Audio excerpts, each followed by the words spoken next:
ಕೋವಿಡ್ನಲ್ಲಿ ಇನ್ನೊಂದು ನನ್ನ ಇದು ಕಾಮನ್ ಕ್ವೆಶನ್ಸ್ ಬರೋದು ನಮ್ಮ ಪೇಷಂಟ್ಸಿಂದ ಅಂತಂದರೆ, ಕೋವಿಡ್ ವ್ಯಾಕ್ಸಿನಿಂದ ಹಾರ್ಟ್ ಪ್ರಾಬ್ಲಮ್ ಬಂತು ಸರ್, ನಾವು ವ್ಯಾಕ್ಸಿನ್ ತಗೊಳ್ತಾ ಇದ್ವಿ ಅದರಿಂದ ಹಾರ್ಟ್ ಪ್ರಾಬ್ಲಮ್ ಬಂತು.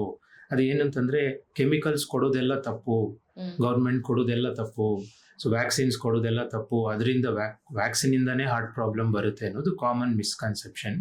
ಬಟ್ ಸುಮಾರು ಕೋಟಿಗಟ್ಟಲೆ ಪೇಷಂಟ್ಸನ್ನು ಸ್ಟಡಿ ಮಾಡಿ ಕಂಪನಿಯವರು ಮೆಟಾ ಅನಾಲಿಸಿಸ್ ಅಂತೆಲ್ಲ ಮಾಡಿ ಸ್ಟಡಿನ ಮಾಡಿ ಹೇಳಿದ್ದಾರೆ, ಕೋವಿಡ್ ವ್ಯಾಕ್ಸಿನ್ನಿಂದ ಹಾರ್ಟ್ ಪ್ರಾಬ್ಲಮ್ಸ್ ಬರೋದು ತುಂಬ ಅಪರೂಪ.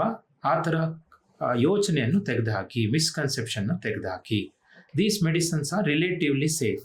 ಯಾವ ವ್ಯಾಕ್ಸಿನ್, ಪೋಲಿಯೋ ವ್ಯಾಕ್ಸಿನ್ ಹೇಗೆ ಕೊಡ್ತೀವೋ, ಟೆಟನಸ್ ವ್ಯಾಕ್ಸಿನ್, DPT ವ್ಯಾಕ್ಸಿನ್ ಹೇಗೆ ಕೊಡ್ತೀವೋ, same type of vaccine covid vaccine. ಅದರಿಂದಾಗಿ ಹಾರ್ಟ್ ಪ್ರಾಬ್ಲಮ್ಸ್ ಬರೋದು ತುಂಬ ಅಪರೂಪ. ಅದು ಅವರ ಬಾಡಿಗೆ ಅಡ್ಜಸ್ಟ್ ಆಗಲಿಲ್ಲ ಅಂದರೆ ಮಾತ್ರ ಬರುತ್ತೆ. ಅದು ಯಾವ ವ್ಯಾಕ್ಸಿನಿಂದ ಬೇಕಿದ್ರೂ ಆಗ್ಬೋದು. ಅಲರ್ಜಿಕ್ ರಿಯಾಕ್ಷನ್ ಒಂದು ಸಣ್ಣ ಮಾತ್ರೆ ಪ್ಯಾರಾಸಿಟಮಾಲಿಂದನೂ ಆಗ್ಬೋದು. ಅವರ ಬಾಡಿಗೆ ಪ್ಯಾರಾಸಿಟಮಾಲ್ ಅಲರ್ಜಿ ಇದ್ದರೆ ಅದರಿಂದನೇ ಅವರು ಸೀರಿಯಸ್ ಆಗ್ಬೋದು. ಹಾಗೆ ಅವರ ಬಾಡಿಗೆ ಆ ವ್ಯಾಕ್ಸಿನ್ ಅಲರ್ಜಿ ಇದ್ದರೆ ಅಂಥವರು ಸೀರಿಯಸ್ ಆಗ್ತಾರೆ.